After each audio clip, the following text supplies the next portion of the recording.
Hey guys, welcome. It's your girl, Black Girl Minimalism. I'm doing a read for this afternoon. We're going to be using the Biblical Tarot deck. You guys know we've been using it for the past 2 weeks, maybe almost three. Maybe about 2 weeks. So the first card to come up is the Six of Feathers.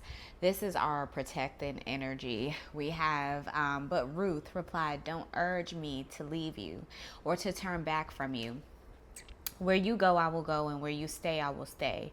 Your people will be my people, and your God, my God." Ruth 1:16. And so I see this as a card of protection. Ruth the Moabite. And this is number 6 in the deck. I see this also as an ancestor card, somebody who walks with you and just travels in stride to make sure that you're doing okay. All right. We have the 5 of Chalices. This is the prodigal son. And so this says, after he had spent everything, there was a severe famine in the whole country, and he began to be in need. So maybe you're coming out of this placement here, this 5 of Chalices energy. We have the Ace of Grains. As to what I said, this is entering into the promised land. So if there was a process or placement where you needed to invest more and maybe spend a little more than you needed to, you are entering into a promised land. But this is going to be a different land that looks illustrious with green waters that are clear. Maybe also building community as well, because we see the discipleship here. I will give you every place where you set foot, as I promised Moses. This is Joshua 1:3. Okay. The next thing to come up here is the Four of Grains, parable of the rich fool. This is also another call to like your finances. Then he said to them, watch out, be on your guard against all greed. Life does not consist in abundance of possessions. So paying attention to the things that you own, or things that make sense in regards to ownership. We have the World card coming forward. All right. So this is the New Jerusalem. This is newness coming into your life. This is just having the development of starting fresh, right? So we have 1, 2, 3, 4, 5, and I'm gonna do an 8-card pull.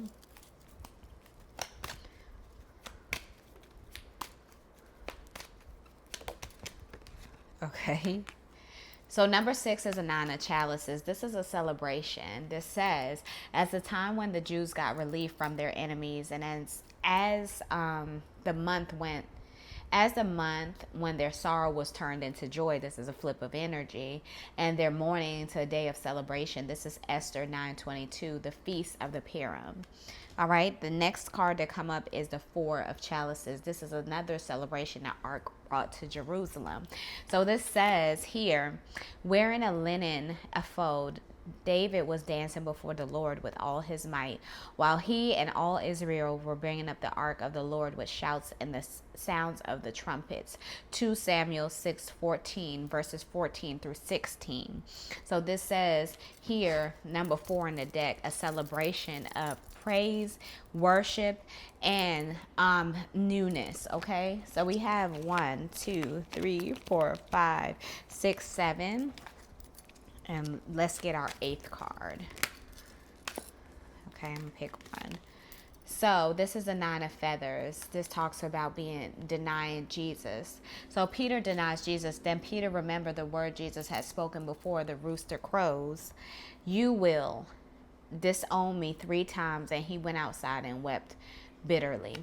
So this is saying that there were times where before you see his true being, there are times where it might make you question or feel that you want to deny God, but that's not the place that you want to go, because it is a test. It is a test to see how strong your faith is.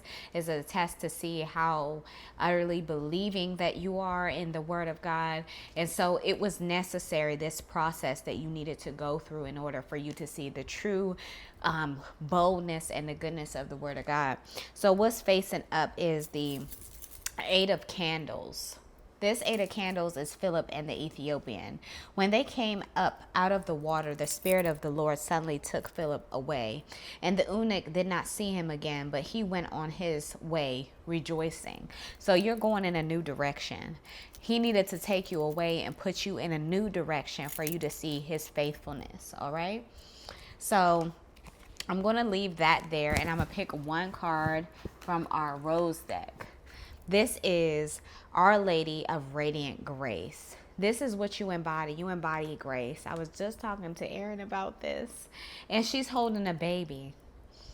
So you're birthing something at this time, something that you're taking care of. This is number 33, God's number here. So number 33 says, and you guys know these are quite long, so I will read part of what number 33 says. The descent of my grace changes everything. Your body, your mind, and your soul are brought to life in new ways, and freedom opens up to you. You're finally going to be in a place where you feel free. Can you release your familiarity with and attachment to old ways of being? You're letting your old self go. You are my child. When you place your trust in me, I allow no one to harm you, no thing to confine your spirit. You are free to live wildly and expansively. This is putting yourself into new heights. There shall be no prison in your soul, beloved of mine. You shall be in love with the earth and fly free. All right, guys. So I hope that you guys receive this message. I love you so much. I hope you really enjoyed this message. This is so good. Freedom is where we live and where we need to be. Okay. It allows you everything that you desire if you just put your trust in him. I love you, and I'll see you tomorrow. Bye.